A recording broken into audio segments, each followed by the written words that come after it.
Good morning my dear children. आप सब कैसे हैं? I hope you all are fine. I am a Hindi teacher Mrs Anita Lawrence. मैं आपको हिंदी पढ़ाऊंगी।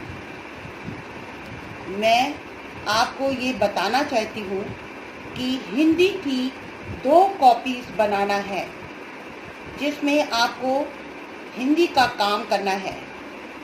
पहला हिंदी लिटरेचर कॉपी, दूसरा हिंदी लैंग्वेज कॉपी। मैं आज आपको हिंदी लिटरेचर पढ़ाऊंगी। उसका सिलेबस ये है। पहला कविता हम जब होंगे बड़े, दूसरा अदल बदल, तीसरा खिलौनों ने सिखाया। इन तीनों पाठों को आप अपनी लिटरेचर कॉपी में पहले पेज पर लिख लें। इस समय मैं कविता हम जब होंगे बड़े पढ़ाने जा रही हूँ। इसके कवि हैं बाल स्वरूप राही।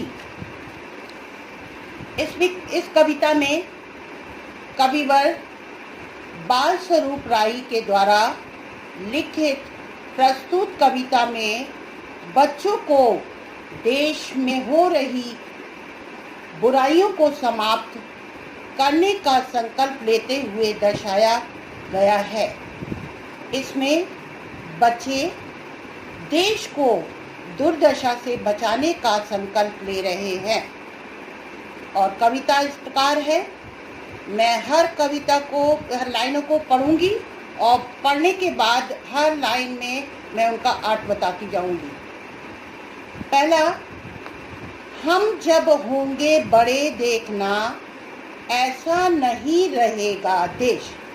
इसका अर्थ बता रही हूँ, आप ध्यान से सुनिए। इस कविता में बच्चे ये कह रहे हैं कि जब हम बड़े हो जाएंगे तो जैसा हमारा देश है वैसा नहीं रहेगा। नेक्स्ट लाइन, अब भी कुछ लोगों के दिल में नफरत अधिक, प्यार है कम। हम जब बड़े होंगे घृणा का नाम मिटा कर लेंगे दम। इसका अर्थ है, यहाँ पर बच्चे कह रहे हैं कि हमारे देश में अब कुछ लोग नफरत अधिक करते हैं और प्यार कम करते हैं, परंतु जब हम बड़े होंगे तो अपने देश में से घृणा को मिटाकर ही सांस लेंगे। नेक्स्ट लाइन, हिंसा के विषमय प्रभाव में कब तक और बहेगा देश। इसका अर्थ है, यहाँ बच्चे कह रहे हैं कि कब तक हमारा देश लड़ाई झगड़े के जहरीली धारा में बहता रहेगा। नेक्स्ट लाइन, भ्रष्टाचार जमाखोरी की आदत बड़ी पुरानी है। ये कुरीतियाँ मिटाकर हमें तो नई चेतना लानी है। इसका अर्थ है, इसमें बच्चे ये कह रहे हैं कि बेईमानी, गलत व्यवहार, जमाखोरी की आदत हमारे देश की बहुत पुरानी है। हम इन बुरी प्रथाओं को खत्म करके देश में एक नई जान लाएंगे। नेक्स्ट लाइन, एक घरौंदे जैसा आखिर कितना और ढहेगा देश। इसका अर्थ है, बच्चे कह रहे हैं हमारा देश कब तक रेत के घर के समान ढहता रहेगा।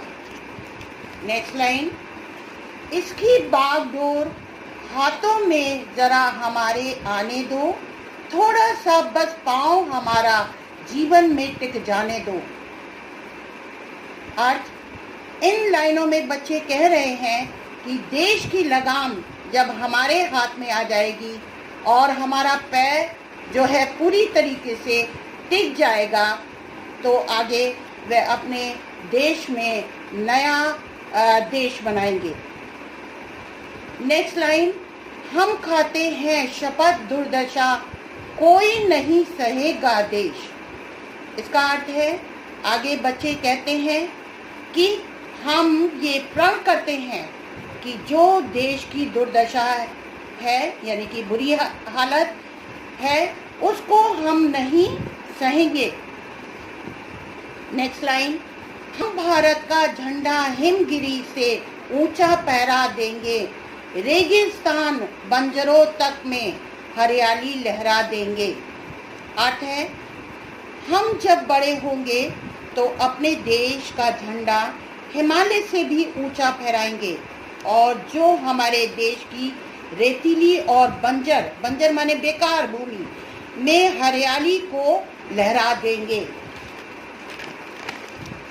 नेक्स्ट लाइन, घोर अभावों की ज्वाला में कल से नहीं डहेगा देश। इसका अर्थ है, बच्चे कह रहे हैं कि हमारे देश में जिन चीज़ों का बहुत अभाव है, उन चीज़ों की कमियों में हमारा देश नहीं चलेगा और हम उन चीज़ों की कमी को दूर करेंगे। धन्यवाद। मैं आपसे कुछ कहना चाहती हूँ। मैं आप लोगों को बताना चाहती हूँ कि ये कविता मैंने आपको समझाने के लिए इसका अर्थ बताया है, पर आपको इसका अर्थ नहीं लिखना है और ना ही इसके प्रश्न उत्तर करना है। केवल आपको इसके शब्दार्थ लिखने हैं जो पुस्तक में लिखे हैं और इसके बाद कविता को लिखना है। साथ ही एक साइड में कविता और चित्र भी बनाना है। सभी छात्र अपनी सुंदर और साफ राइटिंग में लिखेंगे। केवल आप कविता और शब्दार्थ अपनी हिंदी लिटरेचर कॉपी में लिखेंगे और याद भी करेंगे। आशा करती हूँ कि आपको ये कविता अच्छी लगी होगी और आपने इस कविता से शिक्षा भी प्राप्त की होगी, क्योंकि इस कविता में आप जैसे छोटे बच्चों के विचारों को लिखा गया है। धन्यवाद।